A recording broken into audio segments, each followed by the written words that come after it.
Do you want me to hurt you? No. Do you want me An angry young man verbally abusing his girlfriend. I didn't do anything to you. There have been white couples, black couples, even a couple where the woman was the abuser and the man the victim.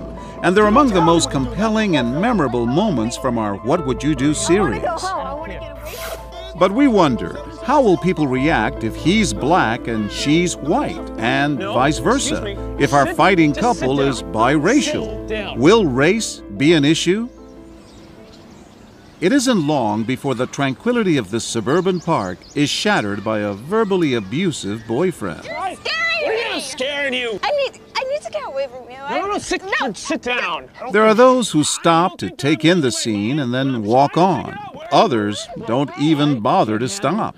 I'm asking you to sit down. We're convinced that this guy will get involved. Is he about to say something? You've been for 3 days. Excuse me, it's none of your business. That's all it takes. The man moves on. Later he told us he was going to call the police. But now, a much different response from two women whose bravery overcomes their fear. Oh, what's going on? Are you okay? Ma'am, mind your own business. We have a little tiff. Mind my own business when I see you abusing her. Do you want to come with me? Seriously. Come. I'll take you home or take you somewhere. Go. She steps in and literally leads the victim out of harm's way. Well, he'll be at your door tomorrow, won't he? Is he drunk? No. Is he on drugs? I don't know what's wrong with him. He never acted like this before. Really? Sit down. Just sit. And now, watch this woman. Hey, are you okay? Do you need to... Excuse me, this is none of your business. I'm not harassing her. I'm just talking to my girlfriend. She's walking around. I need her to sit down. Okay, well then stop yelling. This is a public park. You're obviously annoying her and upsetting her. There are groups of people all over the place over here. Do you want me to bring you over to some of them? Would that be better? Come with me. Come with me. Later, when both women learn the victim is really an actress hired for our experiment, their relief is obvious. But in the moment, they barely gave the danger a thought. You were in tears as you walked away. I was scared, and I was walking away thinking, my back is to this guy who I just decided was really dangerous. He could have a gun. Catherine, this was a stranger. You didn't have to get involved. I think as a woman, I just felt angry. Like, how dare this big guy abuse this woman? I just think those women were just very, very brave. They didn't know what was going to happen, and they just knew that they had to take action, and they acted immediately. It was amazing the number of women who stepped right into this situation and took action. Colgate University psychology professor Carrie Keating. They seemed to recognize that not only was there a cost for helping, which was considerable, but for them there would have been a terrible cost for not helping and for leaving our actress in the situation that was dangerous. It was almost as if the men anticipated that there would be some sort of physical fight that would occur. And what about the fact that our couple is biracial? It did not cross my mind for a split second. What struck me the most was that she was tiny and he was really big. No! You give me eyes! I am! In fact, when this man calls 911, he seems unsure of the couple's race. He is about 6 feet tall with the green baseball cap on, and she has the black afro hair. What race are they? They're white. Both of them? Yes. Do you want me to hurt you or something? No! But what if we introduce a new couple to the park? Now the abusive boyfriend is African American and his girlfriend, the victim, is white. Will it make a difference? No, it's not about stopping. Normally, I don't interfere with anything like that unless it looks like there's going to be some serious physical harm. No! Let's I go. need to leave. I want to sit here. I'm tired. No, let's go. Let's go. These women, however, are a different story. Come on, let's go. Stop!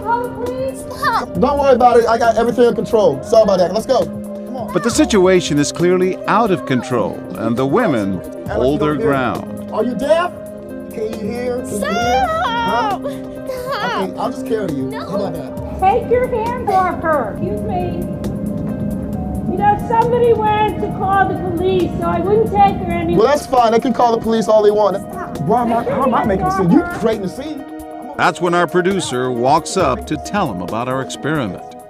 I definitely think I was weighing in my mind my fear and what was the right thing to do. We all did the right thing because we all just knew that we had to stay there until the police arrived. That was enough to do in the situation to ensure her safety. Okay, so the women are stepping up. But where are the men? We soon get our answer.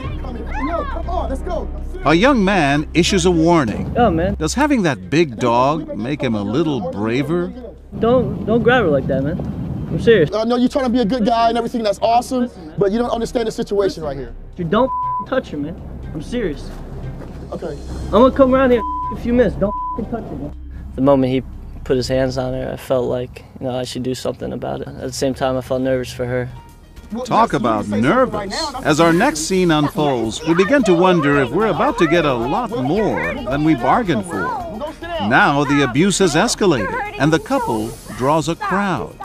Keep your eye on the tall runner in black, and watch what happens when the boyfriend gets physical. This is hitting you. That's it. That's it. Hey! Go away. Do you know the situation? I know you just kicked her. I just saw you kick her.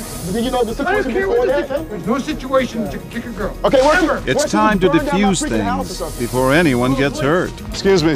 My name is John Quinones. I'm a reporter, and this is part of an experiment.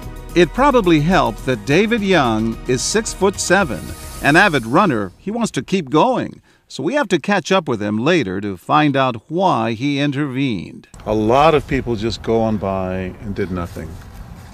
You make your choices. Maybe that's a wiser choice. I mean, if I was standing, 40 feet away and had a cell phone, maybe I would have made a different decision. But I was right there. You just kicked her, so you do what you have to do. And you checked your pulse with this meter you have? Yeah, I run around 135 beats per minute, and when I was done, it was clearly over 165, 170. So the adrenaline kicks in. If he had reacted a little bit differently, then the next thing to do was to do something. If he had been bigger than you?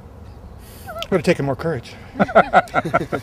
And did race make a difference? In our experiment, fewer women intervened when the abusive man was African American and the victim white.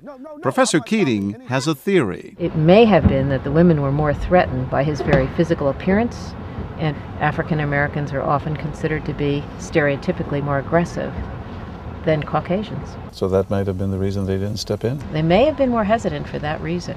They didn't take responsibility and step into a situation that was clearly one where intervention was called for. But for those who did intervene with both of our couples, the motivation was simple, yet strong enough to overcome fear and racial stereotypes. It was the very human need to help someone in trouble. I walk in this park every morning, and if that couldn't be allowed to happen. I mean, it just, wasn't right. When I was able to get her away, I felt really empowered, like, ha-ha, The reason why people help is complex. We help not only to get a victim out of distress, but we also help in part to set the world right, because most of us have a sense that the world is just in the end and will work toward that goal.